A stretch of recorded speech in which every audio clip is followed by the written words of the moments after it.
Rentasan berita edisi 1050, saya Zawaz Yusof, antara paparan utama malam ini. Menasihati Agong bertindak ke atas KP SPRM, beranikah Perdana Menteri? Sampai bila pekerja asing perlu diimport?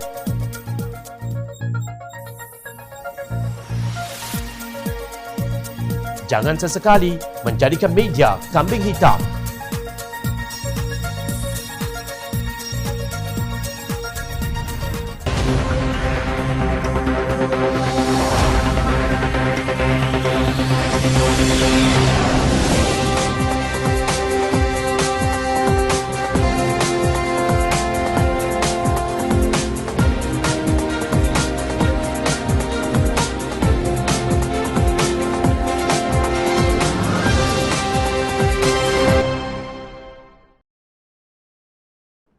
Assalamualaikum dan salam sejahtera. Ketua Pesuruhjaya Suruhanjaya Pencegah Rasuah Malaysia SPRM Tan Sri Azam Baki menegaskan beliau tidak akan terikut-ikut dengan desakan pihak tertentu untuk meletakkan jawatan kerana tidak ada keperluan untuknya berundur. Hanya seorang individu yang paling layak dan boleh menamatkan tugasan saya adalah Yang di-Pertuan Agong. Selain daripada itu, saya tidak mahu ambil peduli dengan apa jua tuntutan yang mahu diperjuangkan oleh pihak-pihak tertentu, katanya di petik Sinar Harian. Menurut beliau, umum boleh kata apa yang mereka mahu atau mendesak apa sahaja, namun beliau juga berhak untuk memperkatakan apa yang diinginkan. Mengulas mengenainya, Ahli Parlimen Johor Bahru Akmal Nasrullah Muhammad Nasir berkata, berdasarkan Akta Suruhanjaya Pencegahan Rasuah Malaysia 2009 Seksyen 5/3 bahawa Perdana Menteri boleh menasihatkan Yang di-Pertuan Agong Al-Sultan Abdullah Sultan Ahmad Shah. Ini bermakna sebarang keputusan memecat atau merehatkan Ketua Pesuruhjaya SPRM boleh dimulakan oleh Perdana Menteri seperti mana berpandukan undang-undang sedia ada hari ini, katanya dalam satu kenyataan. Akmal berkata keengganan kerajaan untuk bertindak dan sebaliknya cuba menegakkan benang yang basah hanya akan terus melemahkan institusi SPRM serta membawa negara ke kancah darurat integriti yang lebih mendalam. Perdana Menteri Datuk Seri Ismail Sabri Yaakob, beliau sepatutnya lebih proaktif untuk menyelesaikan kemelut ini dengan segera dan seterusnya membuat pindaan undang-undang agar proses pelantikan Ketua Pesuruhjaya SPRM perlu melalui proses Parlimen, tegas Ketua Pemuda Keadilan itu. Sementara itu, Pengerusi Majlis Penasihat Pakar MPP Parti Amanah Negara Amanah Datuk Seri Ustaz Ahmad Awang berkata krisis yang dihadapi SPRM ini adalah satu pentadbiran yang straightforward dan tidak sukar diselesaikan jika pihak-pihak yang bertanggungjawab menguruskan secara profesional dan meletakkan maksim kepentingan negara dan tanggungjawab moral iaitu national interest and moral obligation dijadikan teras utama. Beliau merujuk kepada firman Allah Subhanahu Wa Taala dalam Al-Quran sebagai petunjuk bagaimana pengurusan sesebuah organisasi harus dilakukan. Surah Al-Qasas ayat 26 menyentuh mengenai ciri-ciri seorang pekerja. Sesungguhnya orang yang paling baik untuk diambil sebagai pekerja ialah orang yang qawi, iaitu berkebolehan dan amanah. Manakala surah Al-Baqarah pula memberi amaran kepada mereka yang tidak amanah dalam melakukan tugas iaitu secara korup. Dan janganlah kamu makan harta di antara kamu dengan jalan yang batil.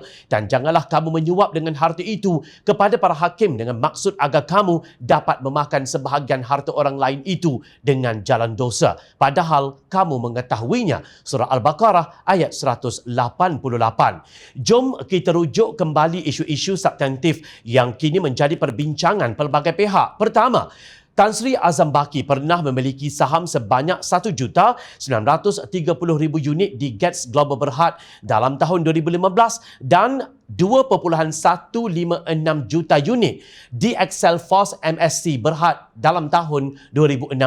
Kedua, susulan pendedahan wartawan dan peletakan jawatan ahli panel penasihat SPRM LPPR Profesor Dr. Edmund Terence Gomez berhubung isu tersebut, Azam memperakuinya tetapi menyatakan saham-saham berkenaan adalah milik adik lelaki beliau yang menggunakan akaunnya. Ketiga, pengerusi LPPR Tan Sri Abu Zahar percaya tiada salah laku. Azam Baki adalah bersih dan akan terus menjalankan tugas sebagai Ketua Pesuruhjaya SPRM. Keempat pula, timbul persoalan sama ada peraturan-peraturan dan pekeliling perkhidmatan awam Bilangan 3 2002 dan Akta-Akta Sekuriti Seksyen 25 dan 29A SICDA telah tidak dipatuhi oleh Azam Baki yang mengakibatkan beliau boleh diambil tindakan tata tertib perkhidmatan awam dan didakwa atas kesalahan-kesalahan Akta Sekuriti. Yang kelima, Menteri di Jabatan Perdana Menteri Undang-Undang Datuk Seri Wan Junaidi berkata saham-saham tersebut adalah mampu milik. Sementara itu, Perdana Menteri enggan campur tangan dalam urusan SPRM. Keenam, 3 orang timbalan pengarah SPRM menyatakan solidariti mereka kepada Azam Baki dan menuduh pihak-pihak yang terus membangkitkan isu tersebut sebagai bermotifkan dendam politik. Ketujuh, 6 ahli panel LPPR SPRM menyanggah kenyataan pengerusi LPPR sebagai pandangan peribadi. Sebaliknya mereka menggesa agar integriti SPRM dan nama baik negara dipelihara dengan mencadangkan supaya Azam Baki diberi 3 pilihan iaitu menghadapi jawatan kuasa siasatan bebas atau jawatan kuasa khas parlimen mengenai integriti dan rasuah atau dihadapkan ke panel aduan SPRM.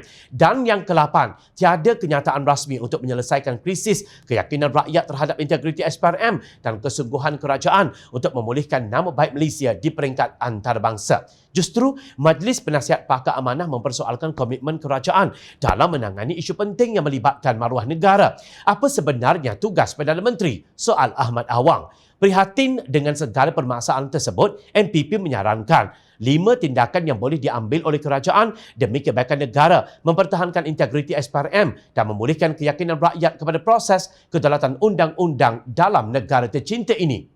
Ia turut mengambil kira isu-isu substantif yang gagal ditangani oleh SPRM seperti kejatuhan Indeks Persepsi Rasuah Malaysia 2020-2021 dan penglibatan pegawai-pegawai kanan SPRM dalam jenayah pelbagai menurut MPP.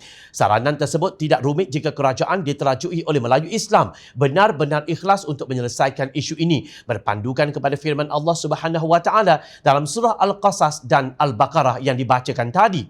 Sekaligus tindakan berani kerajaan akan menghalang kejadian yang sama daripada berulang. Saranan tersebut adalah pertama, Azam Baki hendaklah mempamerkan tindakan dan perlakuan profesional demi menjaga integriti peribadi dan lebih penting integriti SPRM. Bertindak atas pegangan prinsip berani kerana benar dengan mengambil cuti dan memberi laluan kepada entiti siasatan bebas untuk menjalankan siasatan secara adil dan telus. Kedua, seluruh organisasi SPRM termasuk panel-panel penasihat SPRM perlu bekerja dengan tekad yang tinggi untuk menjunjung kepentingan negara dan jangan terlibat dengan tindakan-tindakan partisan separuh masa yang menyebabkan integriti SPRM lebih dipersoalkan. Mereka tidak perlu mempersoalkan motif pelbagai pihak khususnya rakyat sebagai pembayar cukai.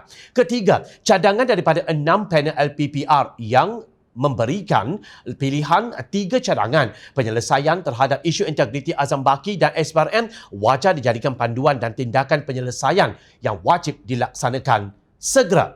Keempat, jawatan kuasa yang berkaitan dengan isu ini ialah jawatan kuasa pilihan khas mengenai agensi-agensi di bawah Jabatan Perdana Menteri, bukan jawatan kuasa mengenai rasuah yang ditubuhkan di bawah Akta SPRM. Oleh itu, wajarlah Azam Baki dipanggil untuk jawatan kuasa pilihan khas parlimen ini ke Dewan Rakyat untuk disiasat. Kelima, Perdana Menteri wajib mempamerkan kepimpinan yang berkesan ke arah penyelesaian krisis ini tanpa mengambil sebarang kepentingan politik yang tidak menguntungkan negara. Pertimbangan serius harus diambil untuk meletakkan SPRM di bawah parlimen dan memberikan laluan kepada jawatan kuasa khas parlimen mengenai integriti dan rasuah untuk menjalankan tugas tanpa arahan dan gangguan eksekutif.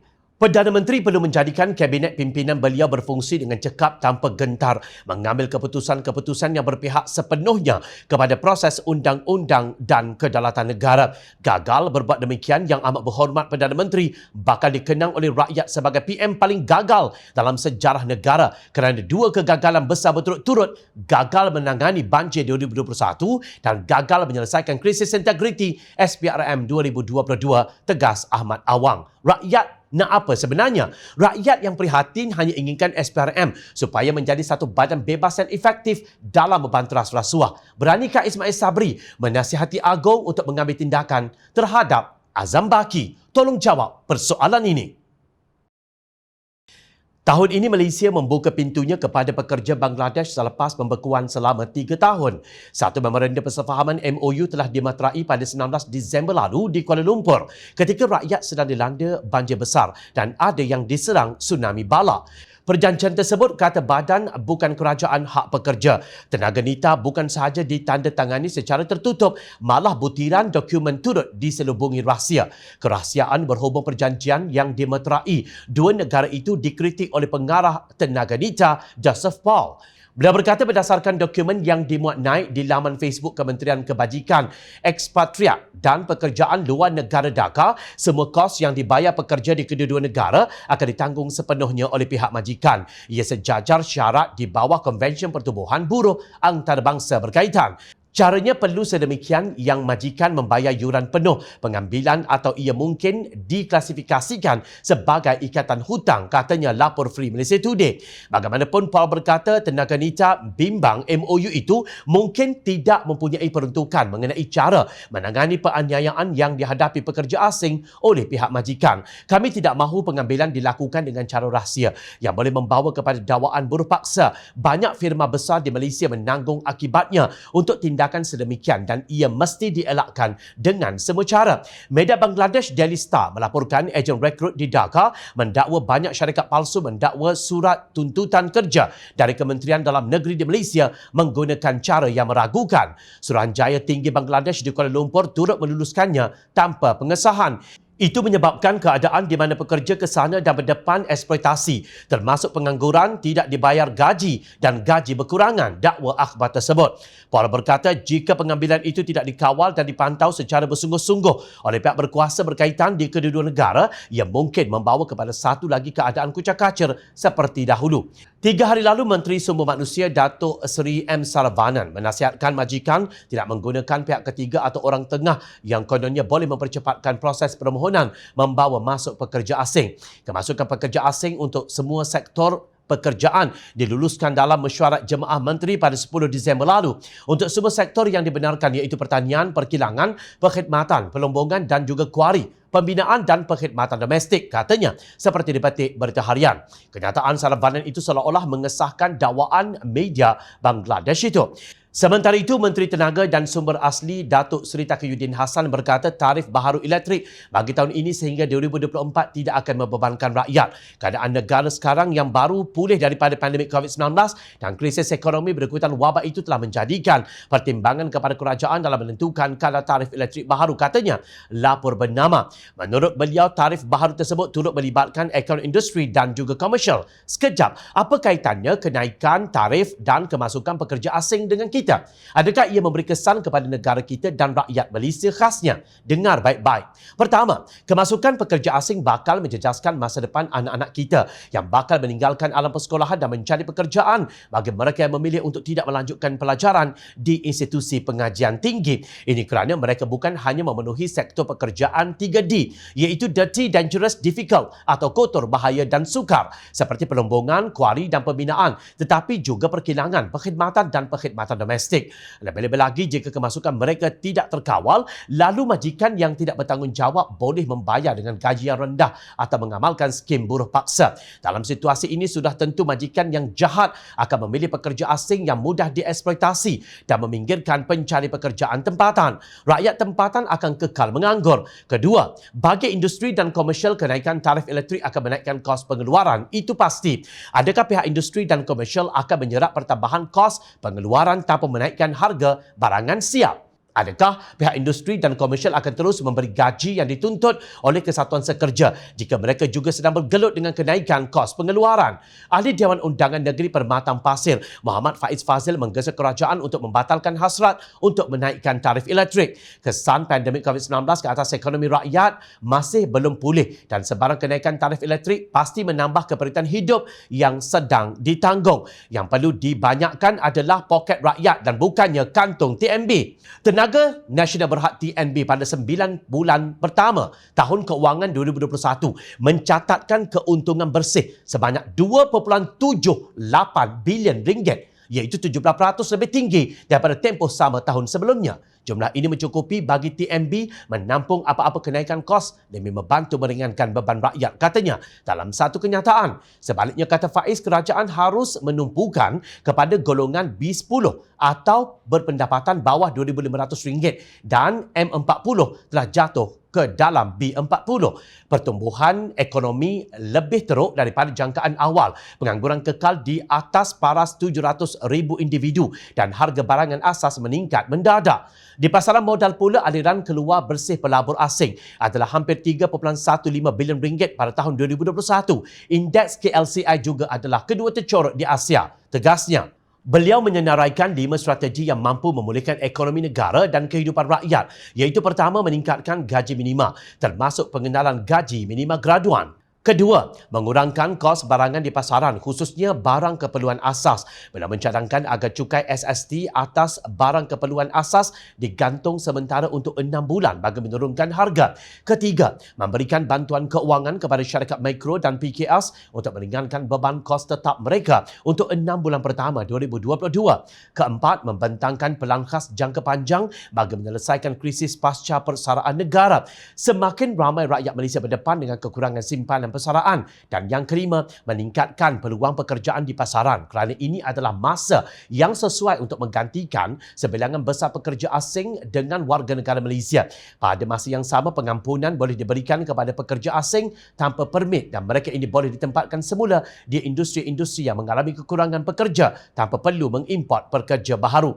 Faiz menyela kenyataan Taqiyuddin yang berkata kenaikan tarif elektrik tidak akan membebankan rakyat. Ini adalah alasan klise yang digunakan Menteri UMNO dahulu yang kini diwarisi PAS pula sindirnya. Ujar beliau, kenaikan tarif elektrik mempunyai kesan domino dalam kenaikan harga barang yang pasti akan menjejaskan ekonomi rakyat. Kelakarnya, Taqiyuddin berkata rakyat harus bijak memilih peralatan elektrik yang cekap tenaga untuk mengurangkan kegunaan elektrik. Hujah ini sama dengan hujah Menteri UMNO dahulu. Harga daging mahal, makan ayam. Harga ayam mahal, makan ikan. Harga ikan mahal, makan sayur. Harga sayur mahal, nak makan apa? Kesan import pekerja asing dan kenaikan tarif elektrik adalah dasar kembar tak serupa kerajaan yang akan menjadikan rakyat semakin derita. Demikian berlaku kepada rakyat apabila negara diperintah gerombolan kakistokrat.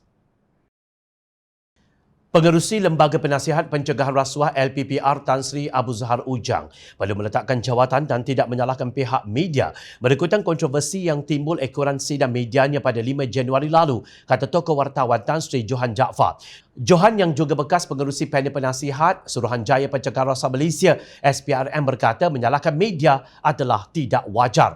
Saya kesal dengan tindakan Abu Zahar Ujang yang menyalahkan media atas kerosakannya sendiri semasa sidang media pada 5 Januari lalu, di mana hanya dia perlu dipersalahkan atas musibah yang diciptanya.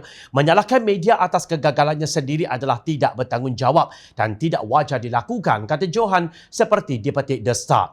Johan juga berkata beliau menganggap Abu Zahar bertanggungjawab secara peribadi untuk kejatuhan selanjutnya akibat sidang medianya baru-baru ini. Dengan itu, beliau juga harus dengan hormat meletakkan jawatannya serta-merta seperti yang dituntut oleh banyak pihak. Kami media dan rakyat mengharapkan tiada yang kurang daripada tahap accountability tertinggi di pihaknya. Saya sendiri tertanya-tanya jika dia juga menyalahkan media kerana ahli lembaganya sendiri telah menjauhkan diri daripada kenyataannya, katanya. Johan menambah sidang media pada Selasa 11 Januari adalah tidak perlu dan telah menimbulkan lebih banyak keraguan dan persoalan di kalangan orang ramai. Selasa lalu, Abu Zahar menyalahkan media di atas kontroversi yang berbangkit daripada sidang medianya pada 5 Januari lalu. Pada sidang media itu, beliau mengumumkan Azam Baki tidak melakukan apa-apa kesalahan berhubung pemilikan saham di atas namanya pada 2015. Beliau juga mendakwa media tidak melaporkan sepenuhnya sidang media tersebut sehingga menimbulkan persepsi tidak tepat orang awam. Dalam sidang khas di Ibu Pejabat SPRM pada 11 Januari, Abu Zahar berkata sekiranya kenyataan media 5 Januari lalu, saya telah menampilkan fahaman yang tidak dihasratkan seperti yang dinyatakan di atas sehingga ke tahap ianya menjatuhkan nama baik SPRM secara keseluruhannya yang mana sememangnya tidak dihasratkan. Saya serahkan kepada budi bicara mutlak kerajaan dan ke bawah Duli Yang Maha Mulia yang Di-Pertuan Agong untuk menentukan kedudukan saya sebagai pengerusi LPPR yang mana adalah satu amanah kepada saya yang telah saya laksanakan setakat ini tanpa mengambil pihak. Saya semestinya akan akur dengan keputusan itu.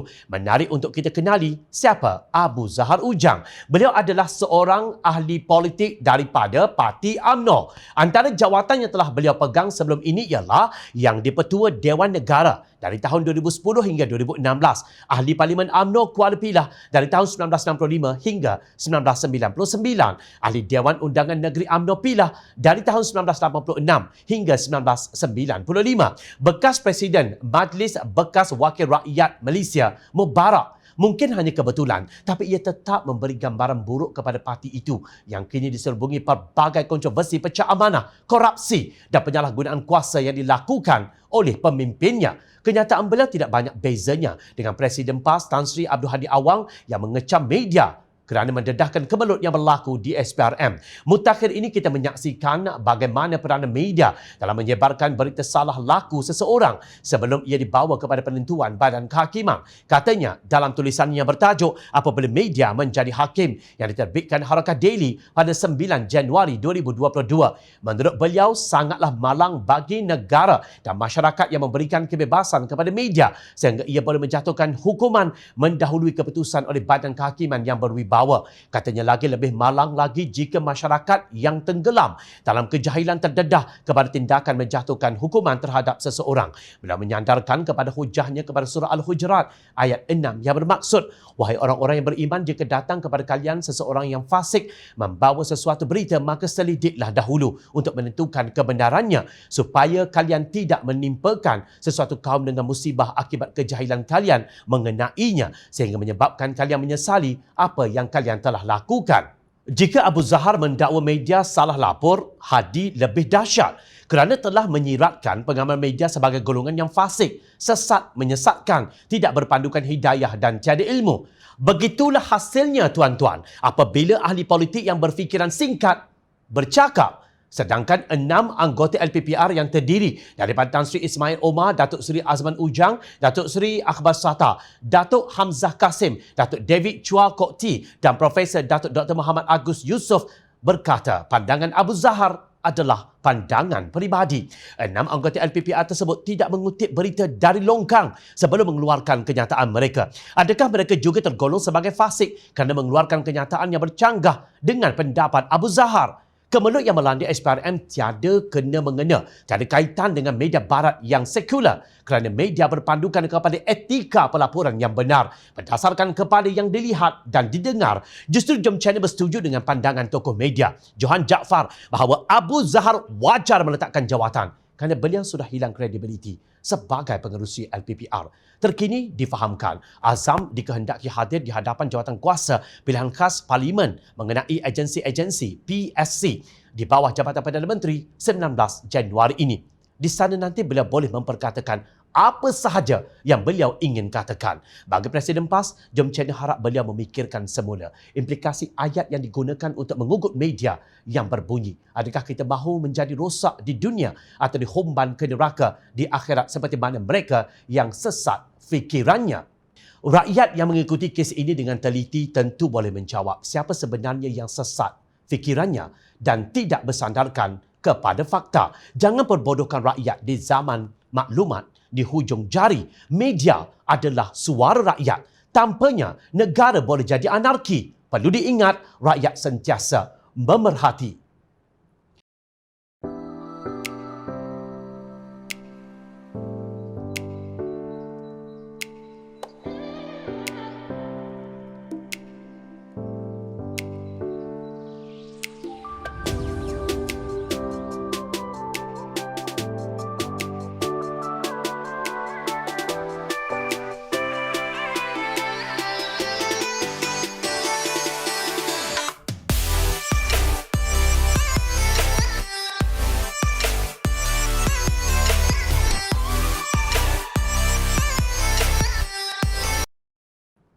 Teruskan bersama kami di Jom Channel dan layari portal jomchannel.net untuk mendapatkan berita politik tanah air. Saya Zawaz Yusof. Terima kasih untuk perhatian yang anda berikan. Assalamualaikum. Salam sejahtera. Jumpa lagi.